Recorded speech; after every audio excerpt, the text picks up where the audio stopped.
Listo, puedes empezar cuando gustes. Ya.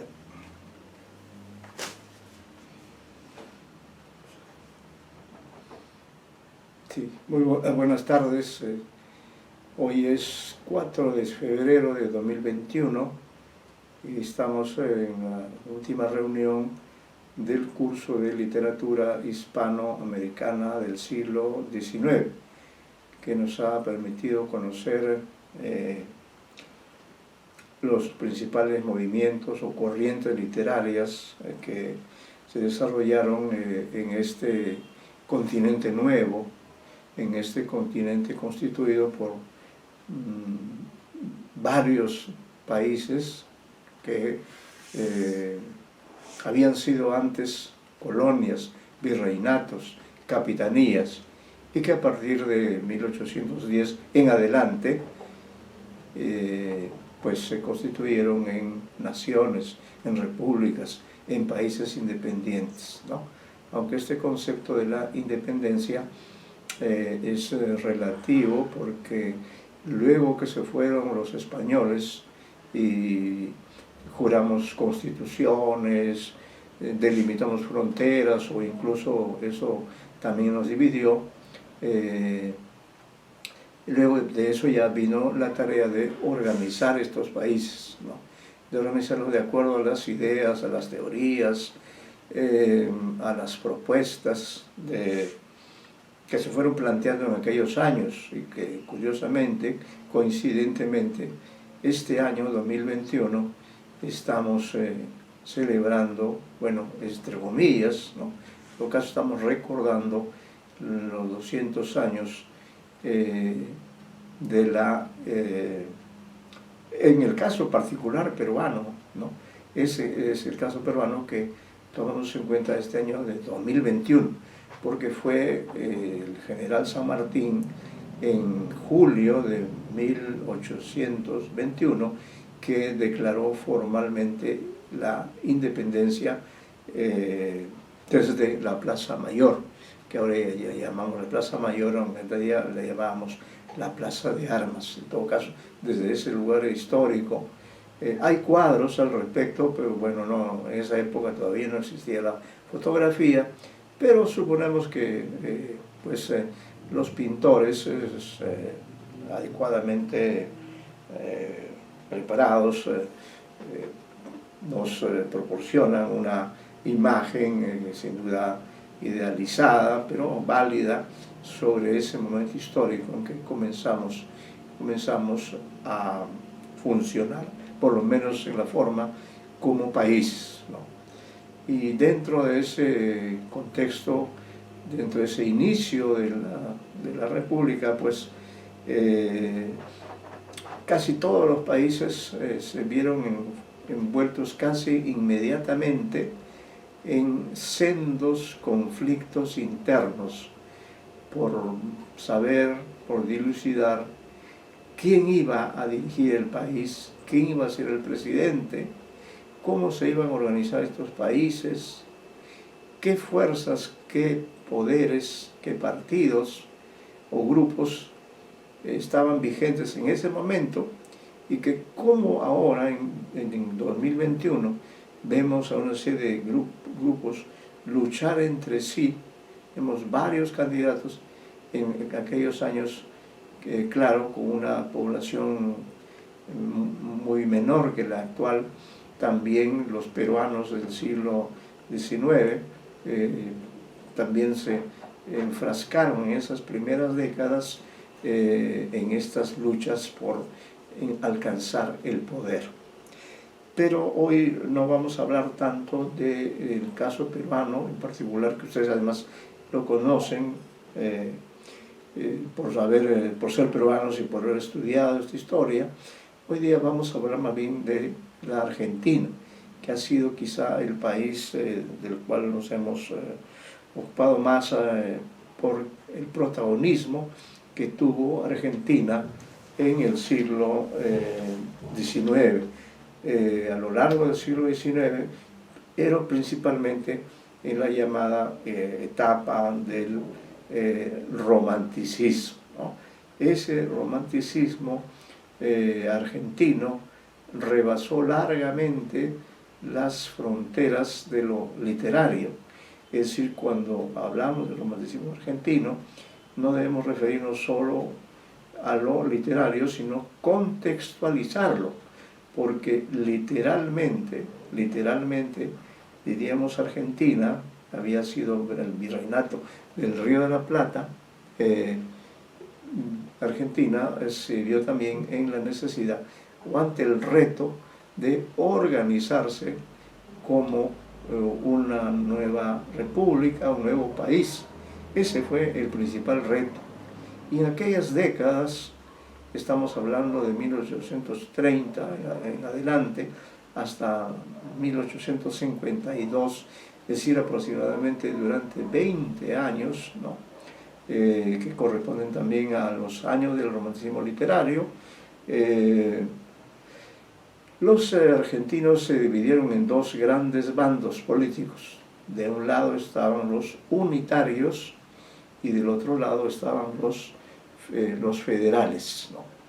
Los unitarios eran el grupo en el que militaban sobre todo los escritores, los intelectuales como Esteban Echeverría, José Mármol, Domingo Faustino Sarmiento y otros más que hemos estudiado a través de sus obras literarias. En cambio, del lado de los federales o los federalistas, figuraban más bien caudillos, hombres de acción, militares. Casi todos ellos o muchos de ellos habían peleado en las guerras por la independencia, ¿no? Y que la gran diferencia estaba en que los unitarios querían que el país se organizara alrededor de Buenos Aires, de la capital de este gran país, ¿no? Por su ubicación estratégica. Es una ciudad con acceso al mar muy fácilmente, era la ciudad más avanzada, con mayor población, más moderna en ese contexto, y por tanto pues la mayoría de los unitarios, los escritores a los que hemos conocido, se dedicaron a organizar este país. Y uno de los personajes fundamentales, al cual hemos mencionado en varias oportunidades, uno de los intelectuales fundadores de la República Argentina, fue precisamente don Esteban Echeverría, un hombre que vivió no muchos años, no tuvo una vida muy extensa, no fue longevo, y a él nos hemos referido, por ejemplo, al hablar de su texto La Cautiva, ¿no? La Cautiva es una obra fundadora también, prácticamente con ella comienza la literatura argentina. Entonces estamos hablando de un escritor, Esteban Echeverría, que en el plano literario dio inicio a la literatura argentina con este texto llamado La Cautiva, que es un poema descriptivo, ¿no? A la manera de los románticos europeos. Él también describe ahí la Pampa, que es el escenario principal de la Argentina, y dentro de la Pampa ubica a los indios que también existían allí, que eran parte argentina, aunque de manera aislada, y no habían alcanzado un mayor desarrollo. Y claro, frente a ellos los indios estaban también los gauchos, aunque no se les menciona mucho. De todas maneras, los personajes que se enfrentan a los indios son personajes de la urbe, de la ciudad, ¿no? Y por los nombres o por los apellidos, podríamos decir que son personajes de procedencia europea, probablemente migrantes que han venido de Europa, o quizás son ya de segunda o tercera generación de antecesores de origen europeo. El otro elemento importante en La Cautiva es que Esteban Echeverría al narrar este enfrentamiento, esta invasión que realizan los bárbaros hacia los indios, hacia las ciudades, y capturan a las personas que viven en estas ciudades. En esa ocasión capturan a María, que así se llama, la protagonista, y a su esposo, que es Brian, ¿no? Entonces, y también al hijo de ambos, los indios, estos indios de la Pampa, que tenían una vida nómada, elemental, que eran grandes jinetes, grandes montadores de caballos, y que de pronto irrumpían salvajemente y tenían formas de vida muy primitivas, ¿no? Entonces ellos capturan a esta familia de María, de Brian, el hijito, y los retienen allí durante un buen tiempo dentro de esa vida bárbara en la que viven, en un nivel muy elemental. Describe con todo detalle Esteban Echeverría el comportamiento valiente que tiene la pareja, pero de ambos, de María y de Brian, su esposo, de ambos diríamos Brian está más afectado, probablemente porque ha sido golpeado por los indios y está en peores condiciones físicas y de salud que María, ¿no? Que se ha conservado más o menos bien, y que ella es la que lucha contra los indios bárbaros, se enfrenta a ellos, logra incluso mediante diferentes argucias, logra escapar del control de los bárbaros y se dirige rumbo a la civilización, pero para ello tiene que atravesar precisamente ese gran desierto, esa gran pampa de la que hablaba Esteban Echeverría. Y en ese transcurrir, en ese devenir, incluso hay un momento en que se encuentra con un león o un tigre. Felizmente no ocurre nada malo, y así estos dos personajes atraviesan el desierto y lamentablemente mueren antes de llegar a la civilización, ¿no? Antes de llegar a la ciudad muere él, muere ella, muere incluso el niño, y en homenaje a ellos se hace referencia a un árbol propio de esta zona que es el ombú. Es un árbol muy grande, muy coposo, y allí es que este narrador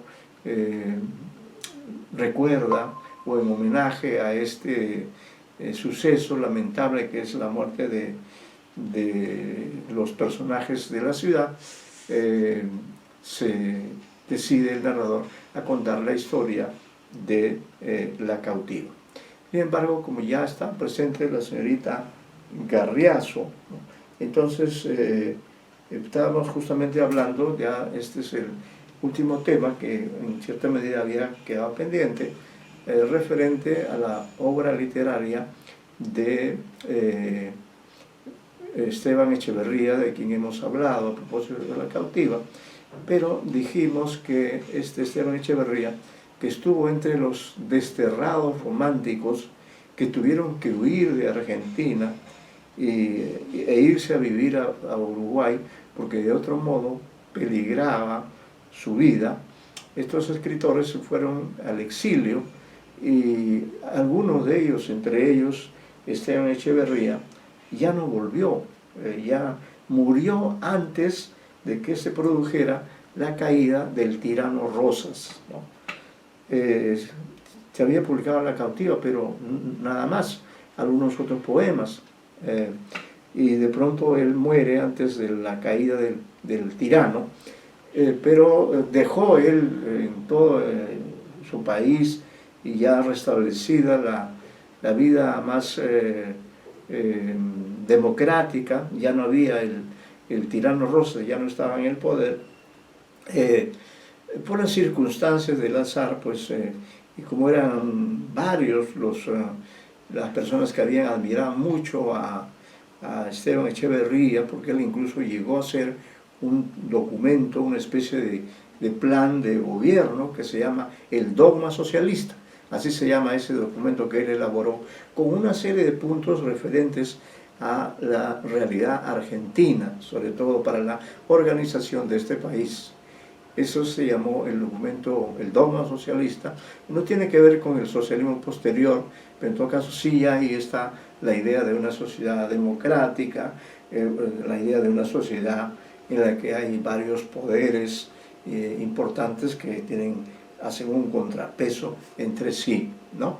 Eso sí se publicó en La Cautiva, pero uno de estos románticos que había estado con él en Río de la Plata, este famoso escritor, se llama Juan María Gutiérrez, él hizo un descubrimiento, ¿no?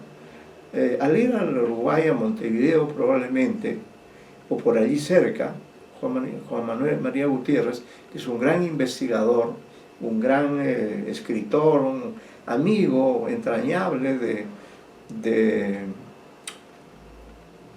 Esteban Echeverría, él encontró un texto inédito, un texto que Echeverría había escrito. Aproximadamente, dice aquí este especialista, había sido escrito entre 1838 y 1849, ¿no? Sin embargo, había quedado inédito y recién fue publicado en 1871, es decir, varias décadas después, de manera que recién fue conocido en aquella fecha. No sé si usted, señorita Garriazo, ha tenido oportunidad de conocer ese texto llamado El Matadero. Sí, ya lo había comentado en una clase. Sí, sí, sí. Que había podido leerlo. Ah, usted ya lo leyó. El cuento. ¿Ya leyó ese texto? Sí, el cuento lo leí hace unos años atrás. Ya. Claro, este era el enfrentamiento entre los unitarios y los federales, ¿no? Pero el cuento, como usted ya lo ha podido leer, muestra el enfrentamiento, el conflicto que existía entre uno y otro grupo político. De un lado los unitarios, que eran prácticamente los mismos actores del romanticismo literario, y de otro lado los federales, que eran los seguidores del dictador Rosas, que fue derrocado en 1852, ¿no? Y aquí tengo a la mano el texto. Ciertamente no lo voy a leer, pero como ya usted lo ha leído, bien, vamos a aprovechar para leer algunos textos alusivos a este importante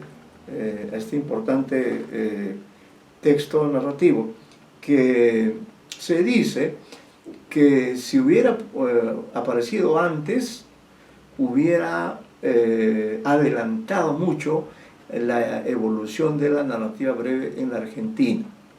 ¿Por qué no lo publicó Echeverría? Probablemente por razones de seguridad, porque el tratamiento del tema, el conflicto político, es tan intenso que su vida podría haber corrido riesgo. Es decir, Rosas podría haber ordenado que perseguir a Echeverría, y podría incluso haber ordenado que lo maten. Entonces, quizá por esa reserva, por esa cautela, no llegó a publicar en vida, ¿no? Pero que hay unas notas que quiero leer de este libro, alusivas a la historia de este texto, que según los estudiosos, aun cuando haya aparecido tardíamente, de una u otra manera, ha influido en la literatura posterior.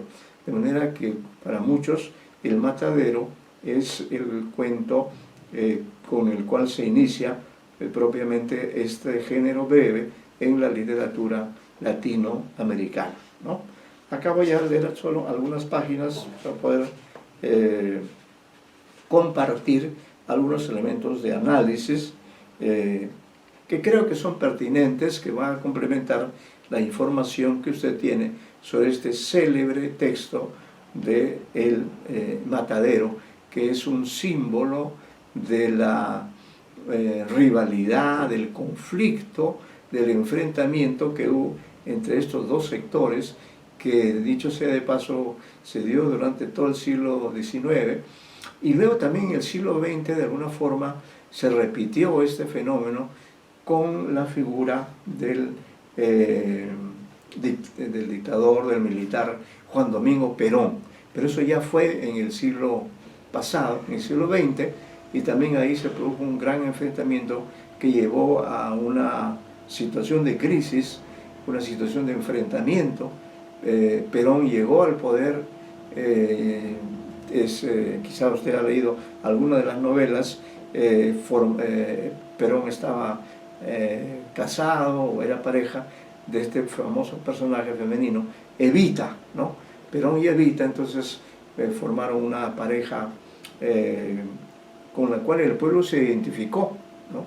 Porque ella, que era una mujer de procedencia humilde, pues hizo muchas obras sociales para, como ella decía, mis cabecitas negras, ¿no? Entonces la gente la quería muchísimo y ella era, digamos, la principal responsable de esta política de apoyo a los sectores pobres. En Argentina también los hay, y muchos, pero fue atacada por la enfermedad del cáncer. Entonces murió muy joven y claro, con ella, con la pérdida de ella, con la muerte de ella, el sostén que tenía el gobierno de Perón se quebró y los militares se levantaron en contra de Perón y Perón, diríamos, dejó el poder en manos de los militares que siguieron a su gobierno y en fin, Argentina durante varias décadas, prácticamente hasta los años 80, fue una sucesión de situaciones antagónicas. Entonces vamos a leer este texto muy interesante con datos. Si hay alguna pregunta, algún comentario, vamos a escuchar esto, ¿no? Dice El Matadero. Examinemos también de cerca El Matadero, que este es un libro donde se examinan los diferentes textos, ¿no? Escrito entre 1838 y 1840. Ha puesto admitir. Sí, no, déjalo, ahorita voy. Ahorita lo admito. Uy, se me fue. Ahorita volvió a aparecer. Ya. Sí, siempre que aparece yo estoy aquí para eso. No sé, algo pasa con el internet de los chicos hoy, ¿no? Sí, hoy está fallando bastante. Hoy está fallando bastante. Sí, sigue nomás. Sí, bueno, entonces estamos leyendo este texto que nos da una serie de datos acerca de esta narración que se ha vuelto famosa precisamente por haber quedado inédita a la muerte de Echeverría, por haber sido publicado varias décadas después y por la especie de influencia que podría haber ejercido y también de la influencia real que ejerció a partir del momento en que ya fue conocido, y por eso decía, se le considera como el inicio del cuento breve, moderno, tanto en la República Argentina como en la literatura hispanoamericana. Entonces estaba comenzando a leer estas páginas y quiero compartir con usted, señorita Garriaso. Y si hay alguna pregunta, algún comentario, pues lo vamos a escuchar. Dice, examinemos también de cerca a El Matadero, escrito entre 1838 y 1840, inédito hasta 1871, año en que Juan María Gutiérrez lo hace publicar en la revista del Río de la Plata. Aparece desde luego en las obras completas, editadas por Casaballe entre 1870 y 1874. Es decir, Echeverría fue un escritor con amplia producción y por eso se publicaron las obras completas de él. Dentro de ellas también aparece El Matadero, ¿no? Posteriormente, en este siglo, se refiere al siglo XX, al siglo pasado, Ricardo Rojas hizo una reedición en la serie Orígenes de la novela argentina, texto definitivo, 1926, preparado por Jorge Max Rode, Instituto de Literatura Argentina de la Facultad de Filosofía y Letras de Buenos Aires. Sin embargo, creo que estaremos de acuerdo, señorita Garriazo, en que El Matadero no es una novela. Aún creo que no es ni siquiera una novela corta, sino en todo caso es un cuento largo, ¿no?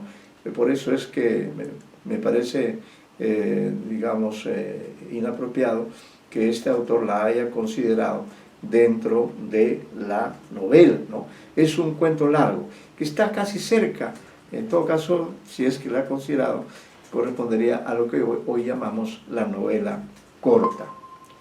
Como primera aproximación, debe decirse que es lamentable que no se haya publicado en el momento de su redacción, porque en verdad es la primera narración de carácter definido, de jerarquía literaria y de valor testimonial que se ha producido en el Río de la Plata. Esto es cierto, ¿no? Es la primera narración de carácter definido, es decir, es un texto narrativo de jerarquía literaria y de valor testimonial. Eso es lo importante, que siendo ficción, sin embargo, dice mucho acerca de cuál era la situación de Argentina, de Buenos Aires, en aquellos años de la dictadura de Rosas. Como además de su fuerza descriptiva, propone una actitud de alguna manera realista, cuando el realismo estaba en pañales en Europa, su publicación habría tal vez influido decisivamente, como ya ha sido anotado antes, en ese momento del desarrollo de la narrativa nacional. En efecto, ya en El Matadero no solo hay elementos de carácter romántico, sino también ya elementos de carácter realista, que es el movimiento que sigue al romanticismo tanto en Europa como en nuestro continente, con la diferencia que en Europa el realismo alcanzó un gran desarrollo durante el propio siglo XIX, mientras que en nuestro continente el realismo fue algo tímido, algo embrionario, ¿no? Y recién el realismo se da de manera plena en el siglo XX.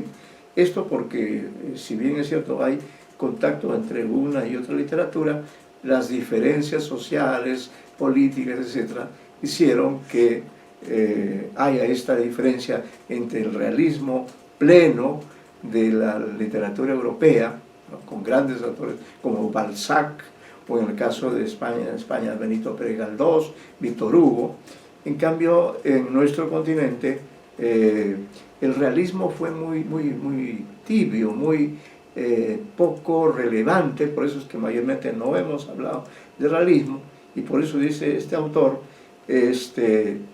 como además de su fuerza descriptiva propone una actitud de alguna manera realista, cuando el realismo estaba en pañales, ¿no?, en estos años todavía, su publicación habría tal vez influido decisivamente, como ya ha sido notado antes, en ese momento del desarrollo de la narrativa nacional. Es decir, si se hubiera publicado a tiempo, el realismo también se hubiera desarrollado más plenamente, más tempranamente en nuestra literatura.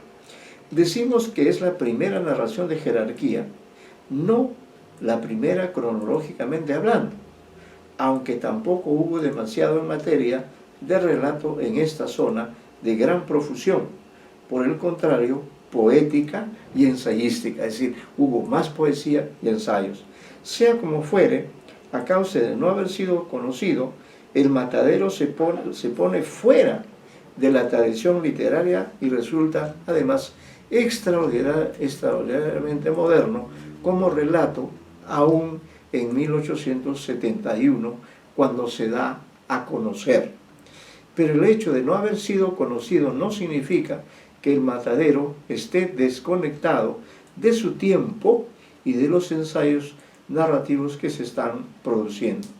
Tiene en común con ellos por lo menos dos elementos: ser producto de una mentalidad romántica y afirmar en consecuencia un sentido de la vida romántico, ¿no? Es decir, es un texto romántico.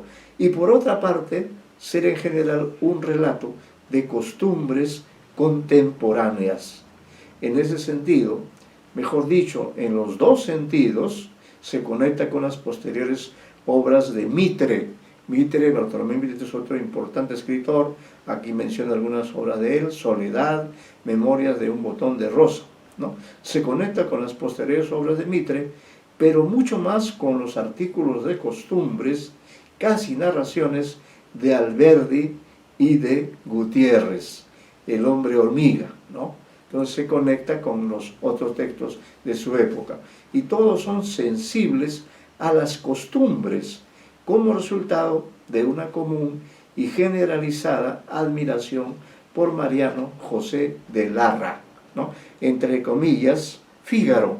Fígaro es su seudónimo, uno de los pocos, casi el único español con cuya obra se identifica por romántico, por actual y por liberal, ¿no? Entonces, el costumbrismo sí tuvo representantes en el Perú, en España, y uno de los más admirados, tanto en Argentina como en el Perú, fue Mariano José de Larra Fígaro, con sus narraciones en las que revela las costumbres de aquellas sociedades del siglo XIX. Seguimos, pero Echeverría no se queda en el planteamiento de las costumbres contemporáneas, ¿no? Como la costumbre de ir al matadero a comprar la carne, sino con el que de todos modos empieza el relato. Efectivamente, el relato comienza con una escena costumbrista, la escena de la gente yendo al mercado a comprar, como ocurre en estos días, como ocurre siempre, ¿no? Es algo propio de las personas que viven en un lugar, ir al mercado, al matadero, a comprar carne. Por eso el título, en ese sentido, es inolvidable, identifica este lugar al que todos en algún momento al cual hemos asistido por razones sobre todo de alimentación, ¿no? Pero Echeverría no se queda en el planteamiento de las costumbres contemporáneas con el que de todos modos empieza el relato, sino que en virtud de sus ideas y de su esquema romántico se proyecta hacia una denuncia política y social que muestra hasta qué punto entre 1838 y 1840 ya no creía en una superación de la dicotomía tradicional entre unitarios y federales, ¿no?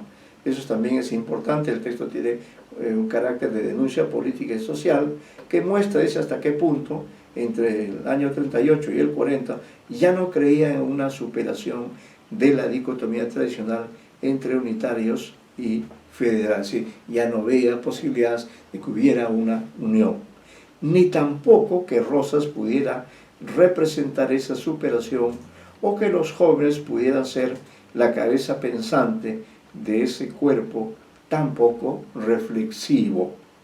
Pero también, y tal vez esto sea lo más importante, Echeverría deja muy atrás el cuento de costumbres por la actitud realista con que presenta su material. Realismo que no es, como en otros aspectos, debido a imitación o influencia, sino algo muy original, producido sin estrépito en la Argentina, sin clara conciencia de que se estaba haciendo un planteamiento estético diferente, y en una época en la que los primeros realistas consecuentes europeos estaban apenas empezando a delimitar el sentido y el alcance de esa estética en su sentido moderno. Entonces, haciendo un comentario sobre esto que señala este estudioso, diríamos que el matadero es una forma narrativa que dialoga con el presente, ¿no? Es decir, tiene de costumbrismo, muestra escenas costumbristas, también escenas románticas, sin duda. Hay una crítica a esta división a la que ha llevado Rosas con su dictadura, pero de alguna manera, y no por razones estéticas, sino por la situación crítica, diríamos, su texto alcanza también aspectos del realismo, ¿no? un realismo sucio, violento, como consecuencia de esta situación de tiranía en la que vivía Argentina en esos años. Realismo y costumbrismo. Vamos a ver cuál es la diferencia entre el realismo y el costumbrismo. Un cuento de costumbres tiene algo de realista en su origen. Exige una observación de la realidad y propone un enjuiciamiento, pero no trata toda la realidad, como es propio del realismo. Ahí estaría entonces la diferencia entre el costumbrismo y el realismo, ¿no? Que el costumbrismo ve la realidad, describe algunos elementos, pero no ve otros elementos en cambio, ¿no? Entonces allí estaría la diferencia, pero no trata toda la realidad como es propio del realismo, sino una de sus parcelas, y el juicio se ejercita desde una personalidad que difiere o concuerda con lo observado y lo rechaza o lo acepta por sensibilidad, no por sistema. Es decir, que el costumbrismo también puede ser crítico, pero será sin duda una crítica irónica quizá, como nuestros costumbristas Manuel Asensio Segura, Faribo Perdo de Aliaga, por ejemplo, ese famoso texto costumbrista, un viaje, ¿no? Al que todos se identifican en realidad con el nombre del personaje, pero es el viaje de este personaje que se va a Chile, ¿no? Entonces hay costumbrismo en esos dos autores, pero la crítica que se hace a este viaje del personaje es una crítica amena, es una crítica irónica, no hay una crítica de fondo al sistema. De este modo, dice el autor, el costumbrismo es restringido y personal, mientras que el realismo es amplio y el objetivo. El matadero comienza con el tono y el ritmo costumbristas, y aquí pone el ejemplo de cómo el inicio, efectivamente esto es algo que yo quería caracterizar, que en este relato hay tres secuencias. La primera es una secuencia costumbrista, la segunda es una secuencia más bien romántica, y la tercera es una secuencia realista, ¿no? Es decir, es un texto que tiene características de tres movimientos. Ahí está su importancia, ahí está el hecho de haberse adelantado por razones políticas a lo que iba a ser la literatura de las décadas siguientes, pero a la vez tampoco deja de lado, diríamos, el aspecto de las costumbres, ¿no? Y acá dice así, de este modo, el costumbre, y cita, dice así precisamente, cito aquí lo que dice Echeverría: a pesar de que la mía es historia, no la empezaré por el arca de Noé y la genealogía de sus ascendientes, ¿no? Es decir, un inicio irónico, porque dice, a pesar de que la mía es historia, no la empezaré por el arca de Noé y la genealogía de sus ascendientes. Y poco a poco el relato se va internando en aguas menos tranquilas, es decir, comienza siendo realista, humorístico, qué sé yo, pero luego va entrando, ¿no? Como cuando uno ingresa al mar y luego ve que ya el ambiente, las aguas están movidas, hay mayor movimiento, entonces ya uno se pone más moderado también y se sigue internando en el mar, o lo contrario, retrocede, ¿no? En cambio, en el matadero, se dice el relato, se va internando en aguas menos tranquilas. Ya no se trata de peculiaridades más o menos pintorescas, y pone un ejemplo: estuvo 15 días el matadero de la convalecencia sin ver una sola cabeza vacuna, y que en uno o dos todos los bueyes de quinteros y aguateros se consumieron en el abasto de la ciudad, ¿no? No se trata de peculiaridades más o menos pintorescas, sino de hábitos que comprometen al hombre y por lo tanto al mundo entero. Ya instalados en lo realista, plano de seriedad en el que la ironía no cuenta y el detalle se profundiza, observamos que lo realista tiene un fundamental alcance descriptivo, dentro del cual la ironía y el enjuiciamiento costumbristas, así como el detalle realista objetivo, conducen a una idea de crónica, como si el autor, aunque confiesa lo contrario, quisiera hacer historia, ¿no? Eso es otro elemento interesante. Él comienza diciendo que no quiere hacer historia, ¿no? Que no quiere hacer historia y por tanto no va a comenzar con la historia del arca de Noé, pero al mismo tiempo quiere hacer historia en el sentido de quiere dejar testimonio verosímil, ¿no? Verídico, diríamos, quiere y no quiere, está entre esas fuerzas opuestas y por eso tiene ese carácter dinámico, cambiante, que se nota perfectamente en las tres secuencias que tiene este relato, ¿no? Es decir, si uno lo analiza, va a encontrar efectivamente su comienzo es un comienzo irónico, gracioso, pintoresco, pero luego, ya que el texto está desarrollando, está recreando una situación muy complicada, el texto cambia a un tono romántico en el sentido de destacar las diferencias entre uno y otro grupo, pero a la vez también profundiza, diríamos, en el aspecto del conflicto social, ¿no? Como si el autor, aunque confiesa lo contrario, quisiera hacer historia. Pero luego, sobre la última parte del relato, comienza una acción dramática entre personajes antagónicos.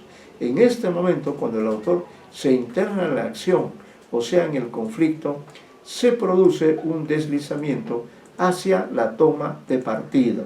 Y se menciona acá un artículo sobre la estructura del matadero. Y con ello una decisión muy grande entre realidad considerada y punto de vista del observador.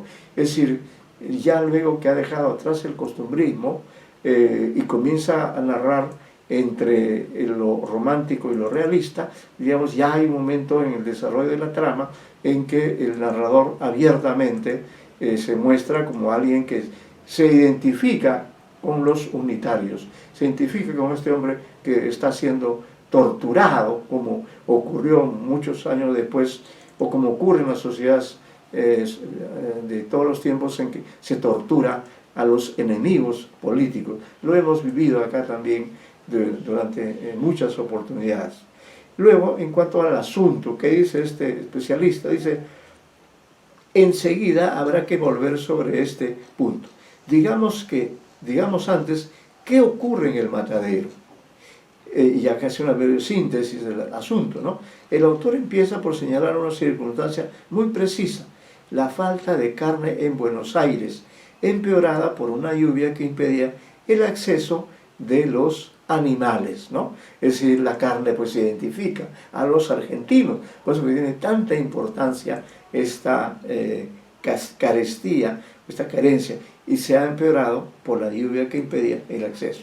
Después de ironizar sobre los aspectos políticos y de ligar el rosismo a la cuestión de la carne, se nos describe el matadero y su vida más característica, sus tipos, ahí viene la parte costumbrista, las achuradoras, el juez del matadero, el carnicero, negros, mulatos, muchachones, sus hábitos: tirarse sangre, inflar vejigas, apartar a los perros, etc. Poco escenas carnavalescas, ¿no? Si quisiéramos mencionar a Bakhtin. Todo eso ocurre en un matadero o un mercado en cualquier parte del mundo, ¿no? Se presta a lo pintoresco, se presta a las bromas, porque es un ambiente sin duda de mucha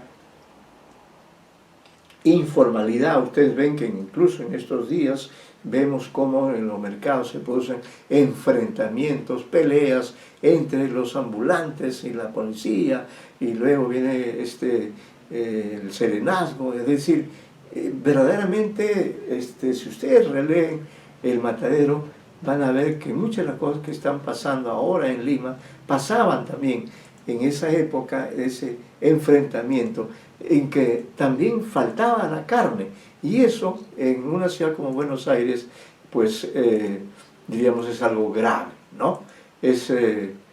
La carne identifica.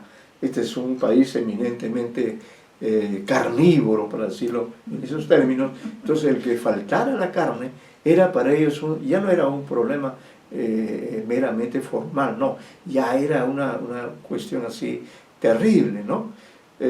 Posteriormente dice, de lo general se desciende a un día determinado en la vida del matadero de la convalecencia, el primer día de faena después de Cuaresma. Se nos cuentan episodios típicos de ese día, ¿no? Estamos cerca a la Semana Santa. El toro que cercena la cabeza del niño y va huyendo por las calles. Observen esa imagen, la cabeza del niño y el toro que cercena la cabeza del niño y va huyendo por las calles. La desmontada que por el susto padece un gringo. Ahí también hay un gringo, ¿ves? Es un microcosmo, como la vez pasada que leímos el Martín Fierro, vimos que también había negros, gringos, etc. Toda la pluralidad de Buenos Aires está también presente en este relato. La desmontada, que por el susto padece un gringo, el desjarretamiento del toro, el triunfo del feroz Matassiete o Matarife, podríamos decir. Llegado a su máxima tensión, todo lo concerniente al matadero, se produce una transición marcada por la presencia de un personaje antagónico. Aquí aparece el antagonista, ¿no?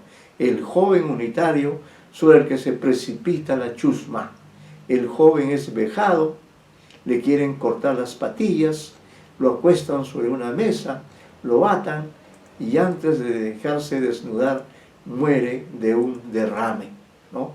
Un torrente de sangre brotó borbolloneando de la boca y los narices del joven, ¿no? Entonces en este relato hay varias muertes, la muerte del niño matado por el toro, y luego la muerte de este joven unitario de manera violenta, muere de un derrame. Vamos a ver en cuanto al análisis. Considerando ambos sectores del relato, advertimos que la toma de partida hecha por el autor a partir de la acción dramática, o sea, del conflicto, se llena de significaciones que trascienden el contenido de la toma de partido. Debemos examinarlas a la luz de todos los elementos literarios que están en juego. Dijimos que los elementos realistas constituían el hecho nuevo en este relato, pero debemos aclarar que son elementos realistas y no un relato realista, ¿no? Esa es la diferencia que hace.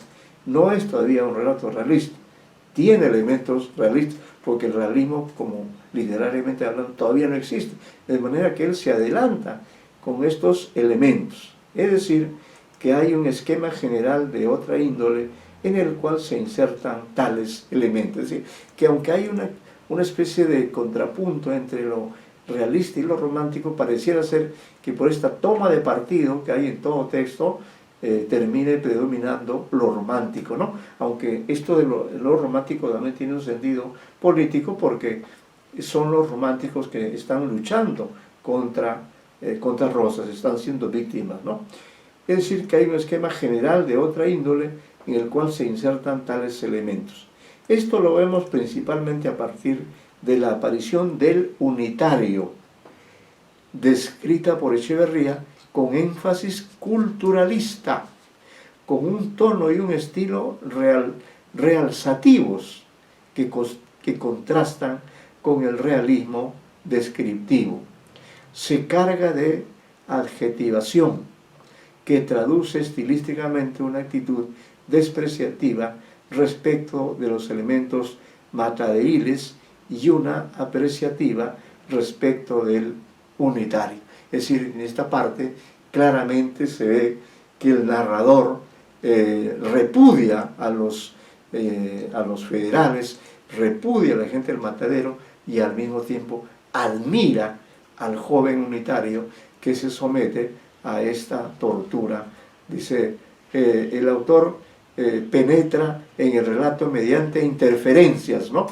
Una de ellas es, qué nobleza de alma, qué bravura en los federales. Claro, esta es una ironía, ¿no? Claro, que no van a ser bravos si son pues como 10 contra 1, ¿no? Entonces está ironizando. Califica lo que ocurre, discierne su condena y difunde por lo tanto su punto de vista, que en este caso es el de un romántico que divide el mundo en dos, materia y espíritu, civilización y barbarie, ferocidad y delicadeza, animalidad y dignidad, ¿no? Una serie de oposiciones que hay en el relato.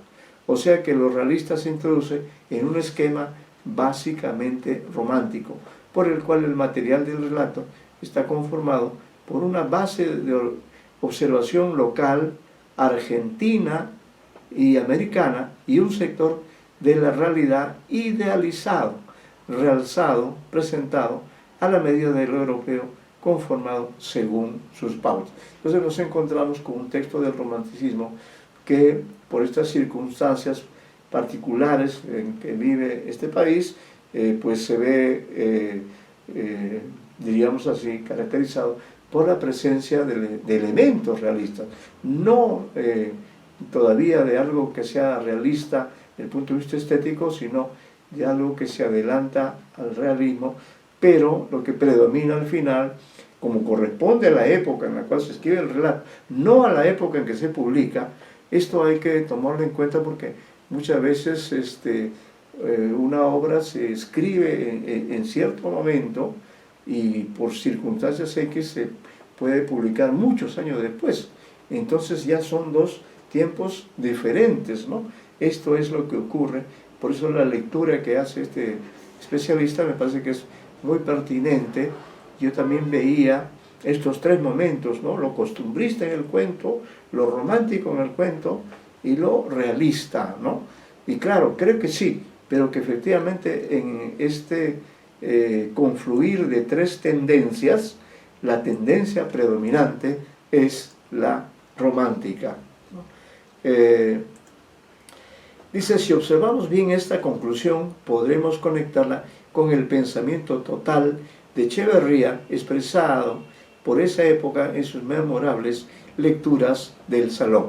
Lo que ocurre es que Echeverría estuvo en París, estuvo durante 5 años, precisamente en los años del romanticismo. Él trajo el romanticismo a Buenos Aires, ¿no? En ese viaje que hizo de 5 años.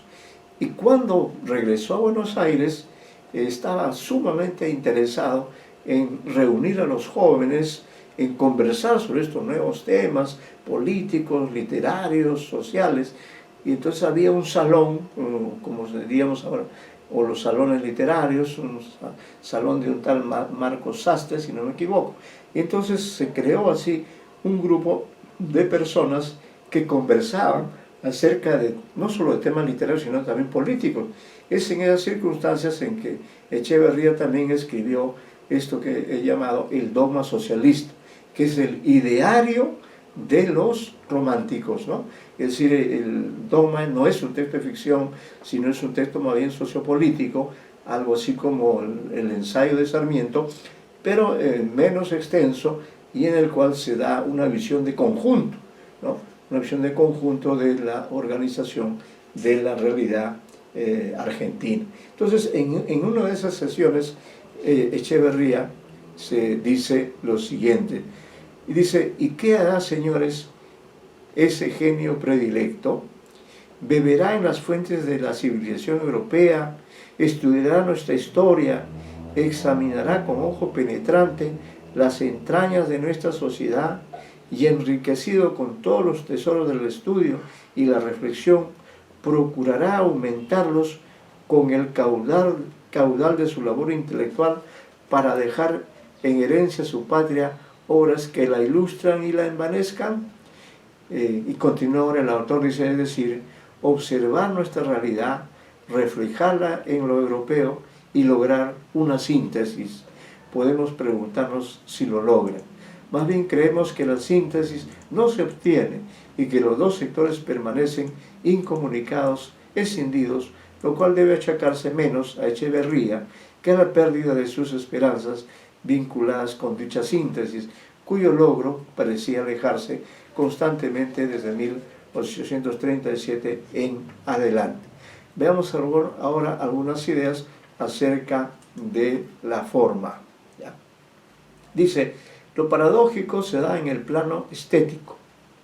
El sector de la narración presentado como lo despreciable bárbaro, salvaje, inhumano, es vigoroso, ardiente, preciso, indicativo, ¿no?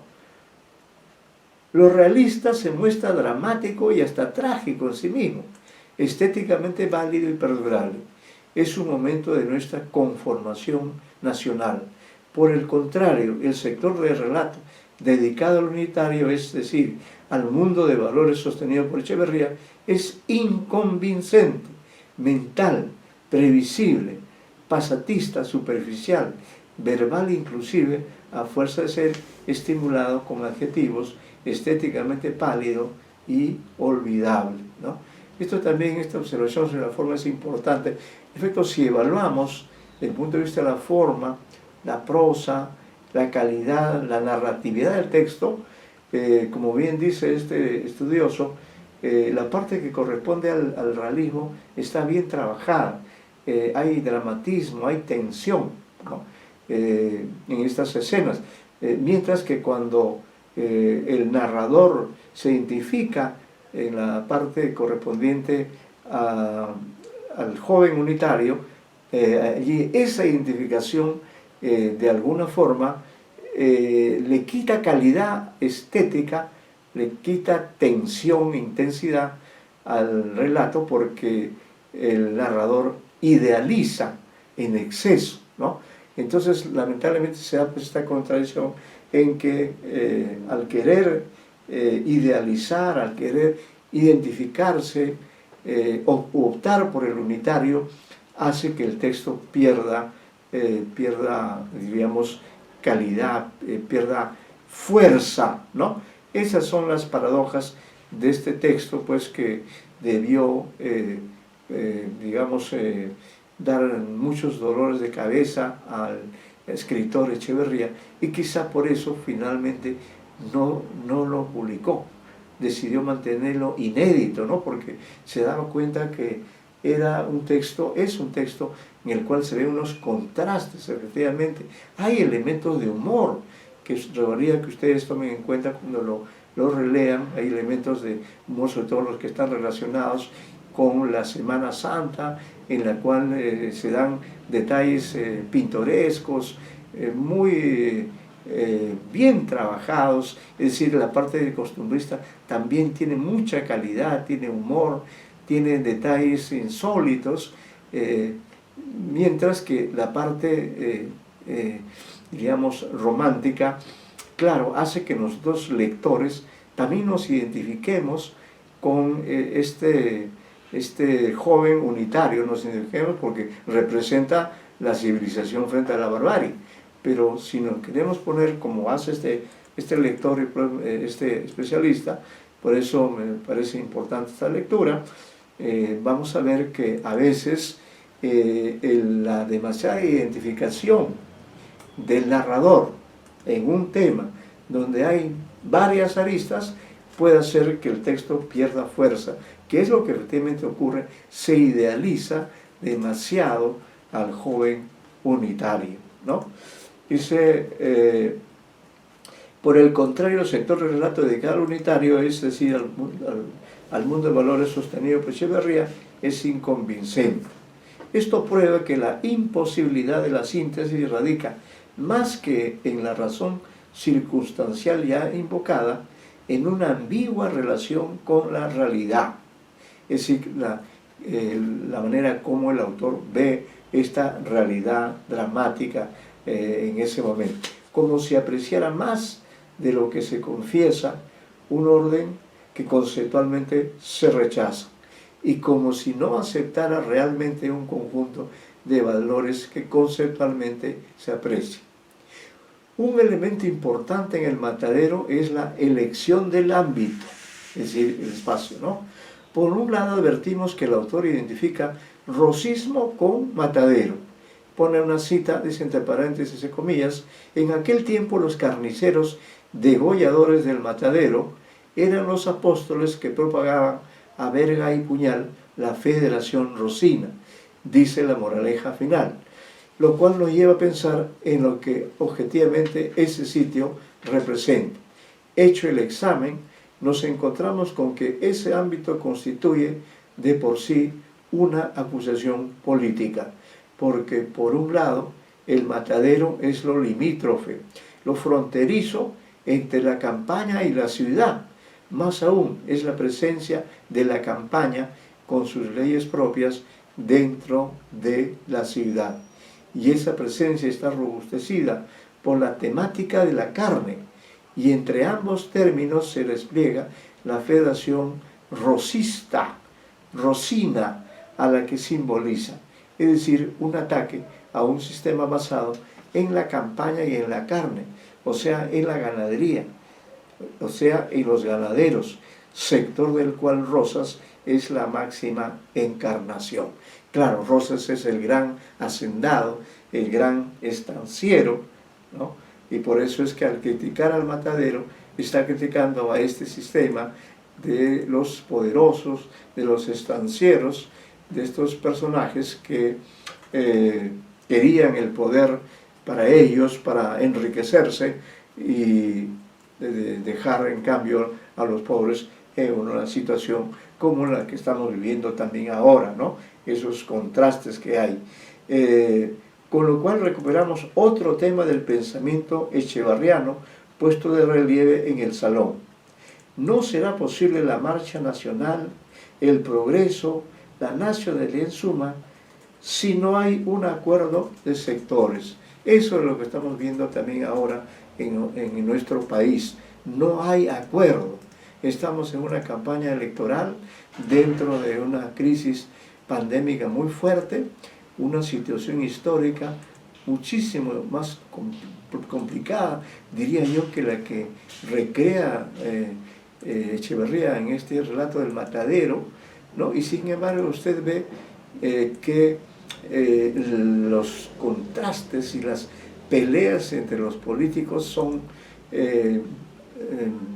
muy poco significativas y nos hacen pensar, nos hacen caer en un escepticismo en el cual tampoco deberíamos caer porque es nuestro país, ¿no? Y no sabemos cómo vamos a salir de esta doble circunstancia adversa.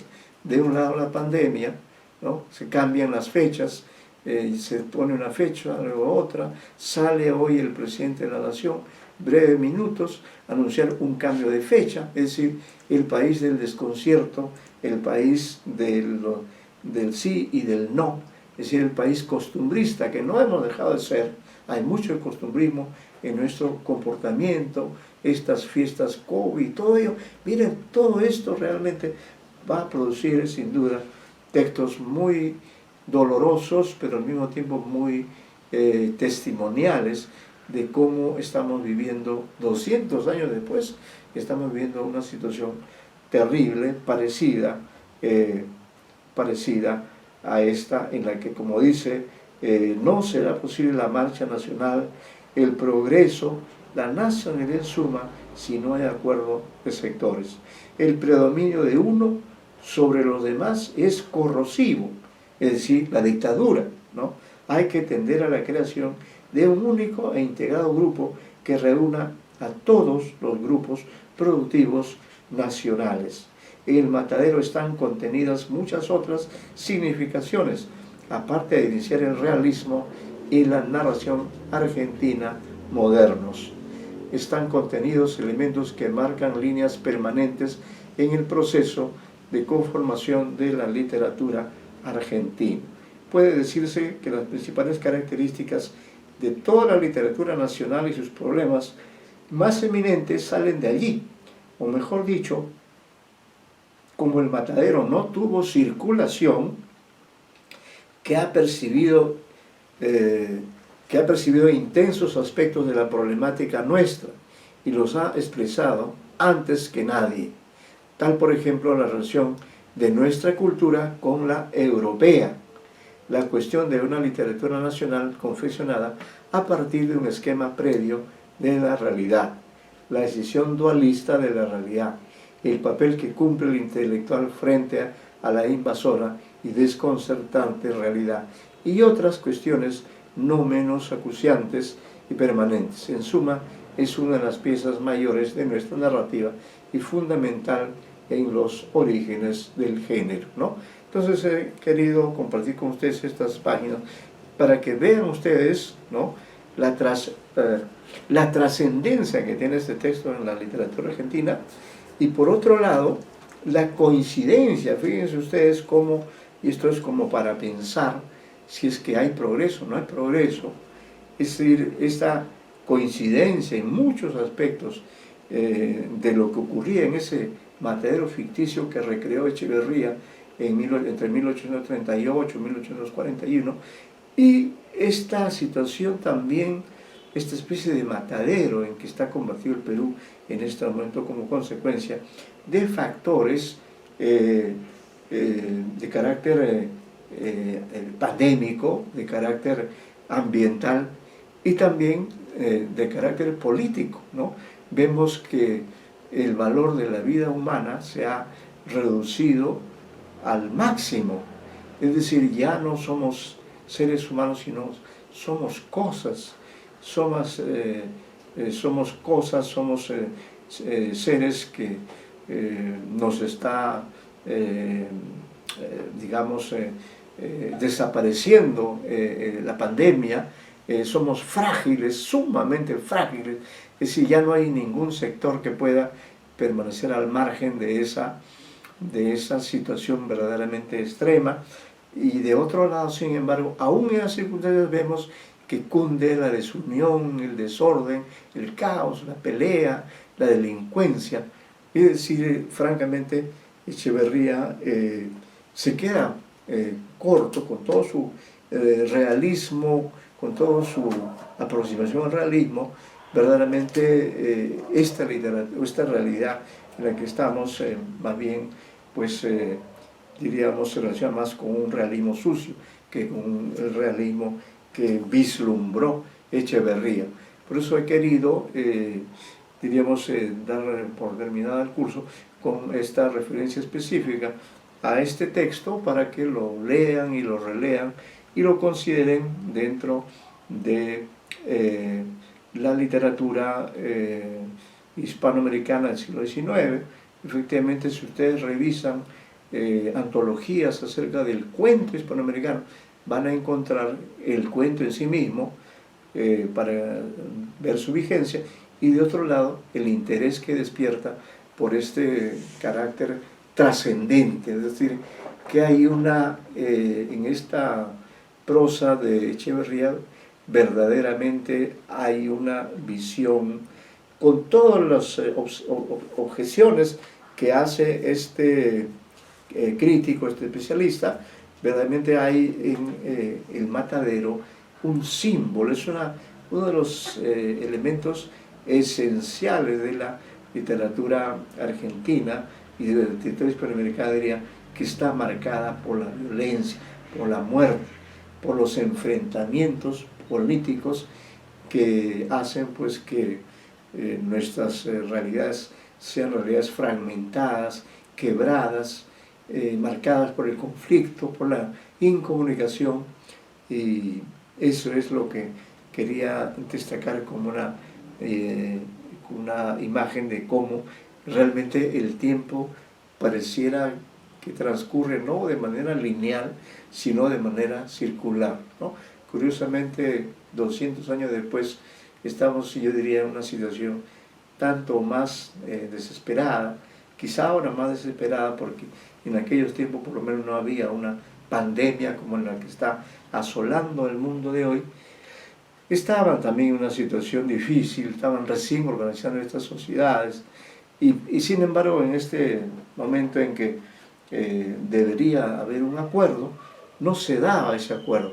Eso es lo que destaca Echeverría en este texto, así como en muchos otros que hemos visto de tanto autores de la generación de la independencia como del romanticismo, y en el caso del modernismo en menor escala, pero también ahí hemos visto conflictos de todo tipo, ¿no?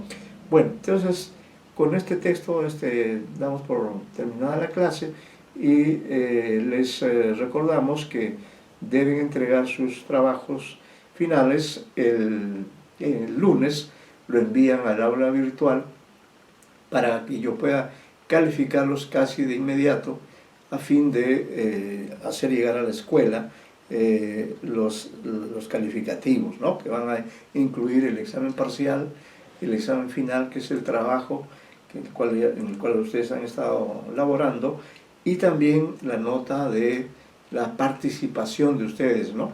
Finalmente, del grupo de 5 personas que estuvieron en algún momento en el curso, han quedado 3, que es la señorita Garriazo, la señorita Dunker y el señor Retamos, ¿no? Que hoy no Lamentablemente, que hoy día no está, pero él sí Pero ha venido, ha participado, y lamentamos verdaderamente que la señorita Nivia Majet no haya podido reincorporarse, parece que precisamente por razones de salud, y luego la señorita Sally Rosas, que bueno, en algún momento dejó de venir y ya no hemos sabido más nada de ella, ¿no?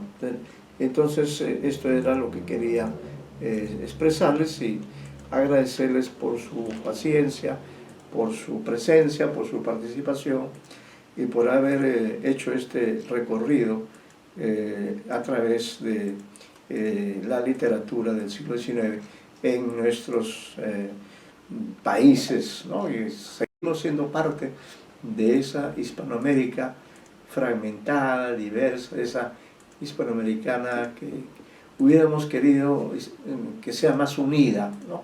Eso es lo que dice Galeano, precisamente, que mientras el norte del continente se llama Estados Unidos de América, en cambio nosotros somos los Estados desunidos del sur, y eso es lo que ha marcado pues el desbalance, el desequilibrio, ¿no? Y este continente que está en un lugar estratégico del mundo, está de polo a polo, y en este inmenso territorio la literatura tiene un lugar, un espacio, y en fin, nosotros tenemos la suerte de que nuestra literatura se difunda a través de unos grandes idiomas del mundo, que es el español, ¿no? Lo cual permite que también ustedes, especialmente ustedes que son jóvenes estudiantes, puedan en el futuro hacer un posgrado, una maestría, no necesariamente acá en el Perú, sino pues en España, puede ser en Estados Unidos o en Europa, etc. Hay interés por la literatura hispanoamericana en todos estos, tanto en Europa como España especialmente, Francia, Alemania, etc., como también en Estados Unidos, ¿no? Hay un buen número de exalumnos sanmarquinos, literatos como ustedes, y que varios de ellos, que fueron mis alumnos, varios de ellos están ya en calidad de profesores, ¿no? Profesores ya también con una larga trayectoria y con una obra escrita amplia, una obra publicada, y bueno, ustedes también yo creo que van a seguir ese camino. Este camino es difícil, pero al mismo tiempo creo que sí, si es que uno realmente se decide y se define, pues sí, dentro de con todas las limitaciones, sí va a haber espacio para que ustedes sigan estudiando y pues lean bastante y escriban también bastante, porque ambos son soportes, ¿no? Claro, la investigación nutre a ambas, y eso también les va a permitir alcanzar las metas que ustedes tienen, ¿no? Las metas dentro de este amplio país llamado, continente llamado la literatura hispanoamericana, a la que hemos visto en un momento crucial hace 200 años, en una fecha que coincide con los 200 años y un poco más, ¿no? Porque la independencia comenzó en Argentina en 1810, es decir, ellos ya celebraron el bicentenario hace varios años, ¿no? Casi Sí, pues más de una década, ¿no? Mientras que nosotros, bueno, nos aprestábamos a conmemorar, y creo que habrá que conmemorar con esa idea de seguir tratando de tener una sociedad en la cual haya más equilibrio desde todos los puntos de vista, ¿no? Y dentro de ellos se incluye, por cierto, la Universidad de San Marcos, donde ustedes hacen sus estudios. Bueno, aquí nos quedamos, les damos un saludo y espero que nos veamos o nos vamos a encontrar en algún otro curso, ¿ya? Entonces no se olviden de sus trabajos pendientes, vamos a estar a la expectativa del envío que ustedes hagan y también la próxima semana estamos entregando las calificaciones finales y por cierto en cuanto a las participaciones está bastante clara esta información, las asistencias se han tomado en cuenta y las participaciones constantes que han tenido ustedes, 3, ¿no? Hoy no está el señor Rebolledo, ¿no? Retamoso, perdón, señor Retamoso, pero él también, como a ustedes les consta, en la clase anterior, por ejemplo, también participó, ¿no? La señorita Dunker también ha participado muchas veces, igual ha pasado con la señorita Garriazo, que desde ese punto de vista vamos a tomar ese elemento también como un criterio importante de evaluación, ¿ya? Así quedamos entonces, y si no hay alguna pregunta o comentario, ya estaríamos en comunicación la próxima semana ya con las notas obtenidas en esta asignatura. Muy buenas tardes a todos ustedes. Buenas tardes, profesor. Hasta Buenas luego. tardes, señorita. Hasta luego, señorita. Buenas tardes, profesor. Hasta Buenas luego. tardes, Y señorita. Hasta también luego. muchas Muchas gracias por gracias. compartir Gracias a con usted. nosotros. Muchas gracias.